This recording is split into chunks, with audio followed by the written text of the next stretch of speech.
Hello everyone and welcome back to another AFK journey video. In this video we are on Now's account from Vietnam server 2. We're going to be doing some testing of the Paragon buffs now that they have been nerfed to an extent. We have replays that we can take a look at as well, but we're going to begin by attacking a couple of times. Okay, so we found the top ranker, and this Alice, they have all Paragon 4 team. So even without these buffs, I think it would be difficult to compete with them. But they're running kind of a strange team. They're just running all of the Celestial Hypogeans. Okay, we're going to try our best to see what we can do here. This is the new arena map, by the way. Rather than the energy tiles, we're going to have this map, which is not as fun as the energy tiles. Okay, so the team that I want to do is, I want to run Bonnie. Bonnie is doing really well, and it also is going to counter the diagonal to an extent. I think we're going to run Fresto as well. Fresto, and we can run... We're gonna probably want to run Lily May. Harak is an option. Kind of the thing is, if the opponent has Harak, we're gonna have to really kill them quickly. We can't go for like a long stall out fight because the Harak is gonna ramp up and then kill our entire team. So I'm thinking it will have to be something like Lily May. And then apart from this, Ludovic is doing well recently, basically because he heals right from the beginning of the match. And then for the final hero, Taylene would be good. Tassi could... I don't think Tassi is going to be that good. She's too slow. I think Taylene might be the option. Yeah, okay, let's try Taylene. We're going to try this team. See, as you guys can tell, there's a huge Paragon difference between the teams. Paragon 4 versus our Paragon 1s and Paragon 2s. So even before these Paragon changes, it would be difficult for us to win. But I want to see what happens with after the Paragon changes. Do we have any chance here, or is it just going to be complete stomping? Okay, Harak is going to kill me immediately. And that is going to be... Yeah, okay. So honestly, it looks like after these Paragon changes... it will be basically impossible for a Paragon 2 player to fight with a Paragon 4 player, because maybe that wasn't the optimal team, but you saw how one-sided that fight was, and that wasn't even with like a great diagonal team. Diagonal wasn't even receiving that many buffs. Okay, we have another one here. Okay, this is Law. This has Paragon 3. So this will be a good test. I think, do we want to just mirror match it right away? I think not. I don't think I want to mirror match it. But I'm going to run a similar oriented team. We're going to bring out Fresto. And I think we're going to have Fresto like this. I think I'm going to go Tassi too. I think we can go for a stall team here. And I think I want to go for Bonnie maybe. Do I want to go for Bonnie? I guess it could be good. If we're going for a long stall out fight type strategy, we can go for Bonnie. So I think I'm gonna go Bonnie, and then I'm gonna go for Harak, because that will give us an advantage. We're gonna go for Harak, and then finally we're gonna go for the Ludovic, because then we can get the healing. Although it is kind of spread out here, which is not the greatest, but I think it should be fine. Yeah, we're gonna do this. Okay. Actually, I'm a little bit worried. Rainstorm Ballet is going to go off on my main Fresto, but then hopefully we can heal it up. Okay, guys, so this is Paragon 1 and 2s on our team. Actually, a lot of them are Paragon 1, 1 Paragon 2. Opponent is Paragon 3 heroes. Let's see, do we have any chance? Can Harak ramp up and try to kill them? That is the question. Harak is basically going to be my win factor. So Taylene is taking the damage fine. We're doing fine so far. Ludovic is healing really well. I think it looks like we're probably going to win from this position. Lily May is going to interrupt my main Fresto. Taylene is going to be teleported to a different realm, which is kind of bad because we want Harak to eat something. We want Harak... Oh no, Harak devours my main Fresto. That's not good. So, but he's going to cast his ultimate, but it's just not dealing enough damage. Like, even after one kill, he doesn't have the firepower to kill anything, and he wasn't even able to really kill the Rainier in time. And all things considered, this is actually a pretty strong team, this Harak. And I wanted to make a video about it because it's actually become kind of a meta regular arena team. But again, that looked very one-sided. Okay, we have Beta Sagittarius. Let's see what he's running, what level he has. Okay, he has Paragon 2s and Paragon 3s, and we have in this lineup, like Paragon 1s and Paragon 2. So I'm going to try this. Maybe it'll be possible to win here. Let's see. Yeah, let's try this. Okay. So the reason why this team is good, you debuff people with Bonnie, and that sets up kills for the Harok. But the Harok needs to get a kill, and he's taking way too much damage. He's basically getting destroyed. Okay, we're gonna retry attacking this with different team options, because this one's not working. Yeah.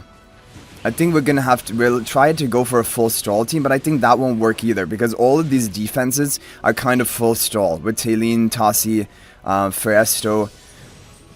So they're just gonna have the Paragon advantage. I don't think we're gonna be able to keep up with them. Okay, we're gonna try attacking again. We'll attack again and see any one of the top 3. Okay, we have Law again. But like, the thing is, honestly speaking, like, we can try to go for the stall type team strategy. And then we can go Damien, for example. We have all Paragon 2s on our lineup, which is not bad. And like, we can try doing this, but it is not gonna be great. Thinking, what if we just move everyone back and have them a little bit more grouped up? Have them more grouped up. Okay, I'm gonna try this. So we have more Paragon 2s in our lineup, but we're still definitely under. They have almost all Paragon 3s. We have only 3 Paragon 2s and 2 Paragon 1s. Let's see what happens here. So we're bursting the Taylene. But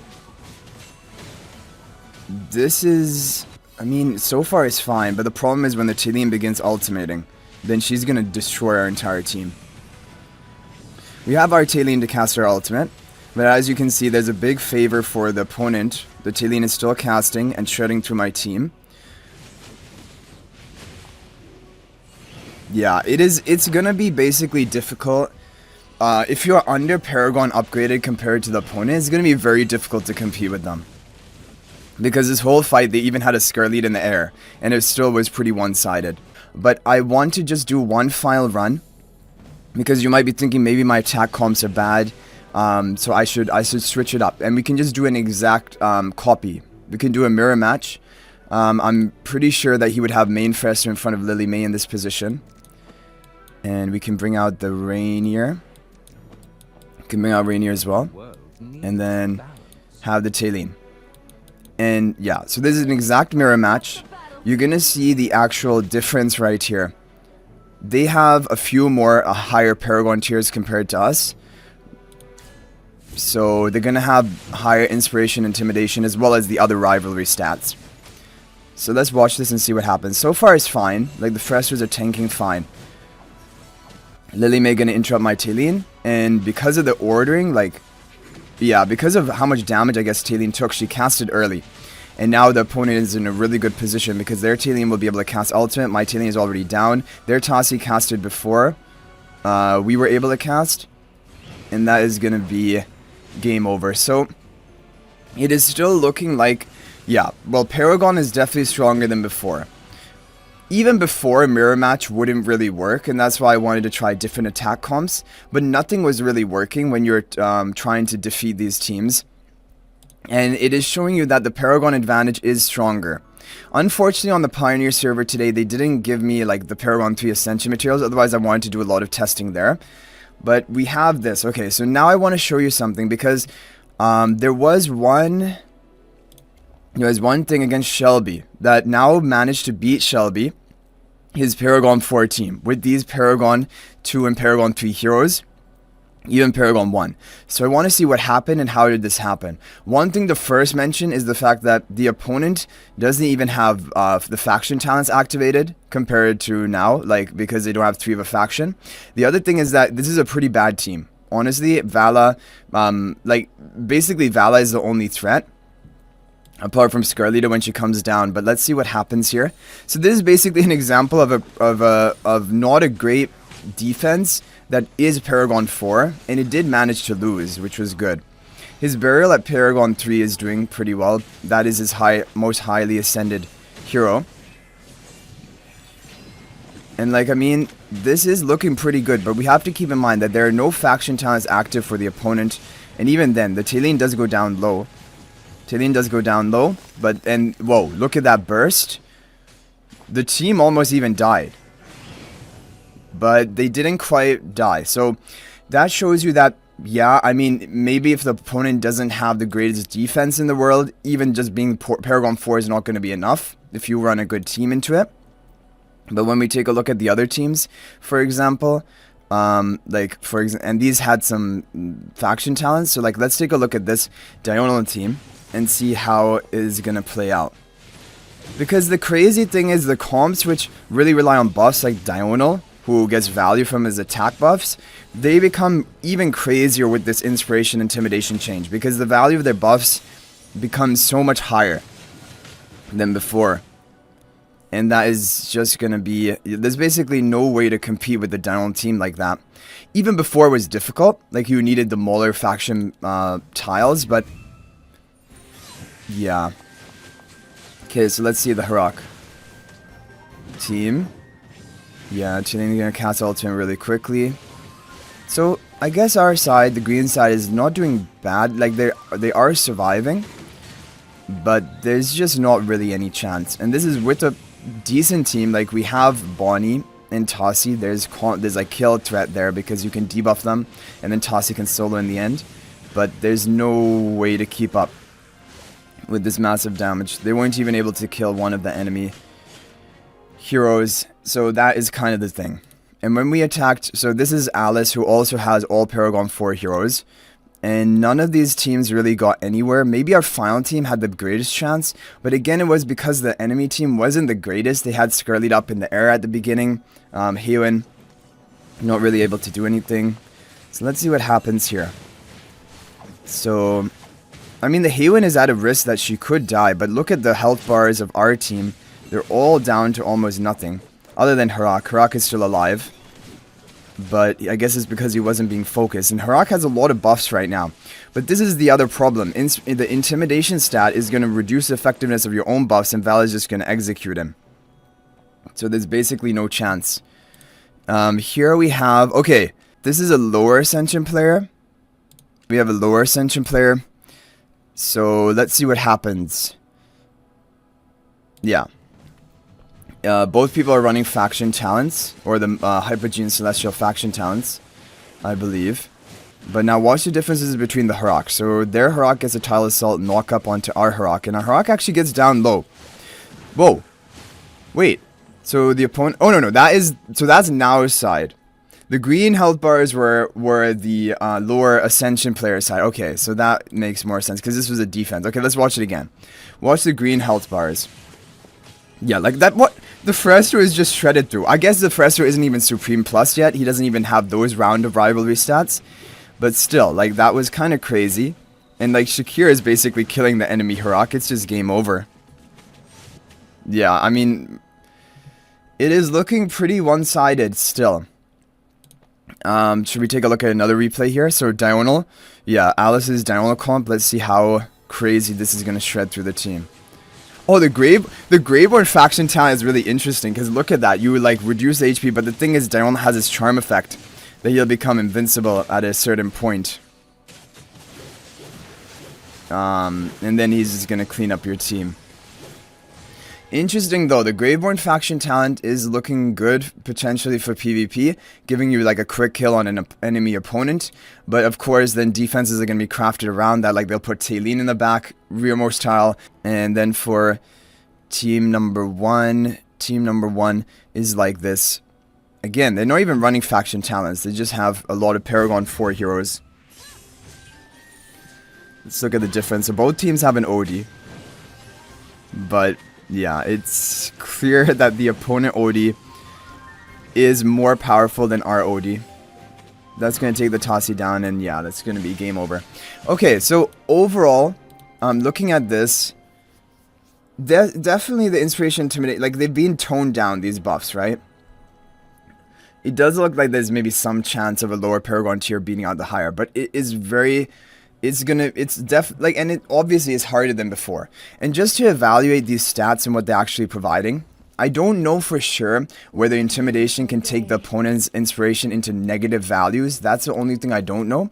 But when we take a look here, Inspiration, let me just scroll up. Inspiration, it is increase all allies' healing effect, shield value, extra energy gains, and buff effects by 1%. Now, I don't know if this is considering debuff effects. Is it also increasing the effectiveness of debuffs? And it is offset by the enemy unit's intimidation. But for example, if the enemy has more intimidation than your inspiration, do you go into a negative value, actually getting a negative value of your buffs?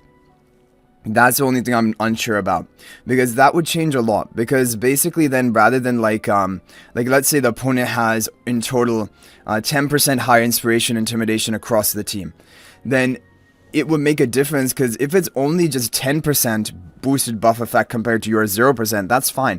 But if it's his 10% and your negative 10%, because inspiration is cutting into your inspiration, the intimidation is cutting into your inspiration and taking it down to a negative value, that is going to be much more dramatic, and we don't know about this.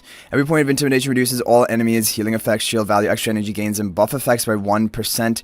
Is offset by enemy units' inspiration. Yeah, they offset each other, which would, I'm assuming that it would take it down to negative values. Now, one thing also is kind of like, does this consider debuffs? Like, if your heroes, for example, have higher inspiration than the opponent, and you have Bonnie debuffing the opponents, is the value of your debuff going to be higher? Or is it just the value of your buffs? Because here it's only buffs, energy gains, shield value, and healing effects. But we don't know about debuffs, because there's nothing about debuffs here. Anyway, guys, you guys can let me know what you think about these, like this testing that we've done and the replays we've watched. Overall, Paragon is still looking quite dominant. But we did see, for example, like a really bad, not a great Paragon 4 defense can be cleared by Paragon 1, Paragon 2 heroes, but that is only if they run a bad defense. If anyone's running, like, they're running the faction talent tiles, and they're running overall a synergistic team, I think there's probably no chance. Like, we did attempt some testing in regular arena, and it's looking difficult, much more difficult than before. But anyway, guys, that is going to be it for this video. I'll hopefully see you guys in the next video. Thank you for watching, and thanks to Now for letting us use his account. But until the next one, guys, everyone, peace out for now.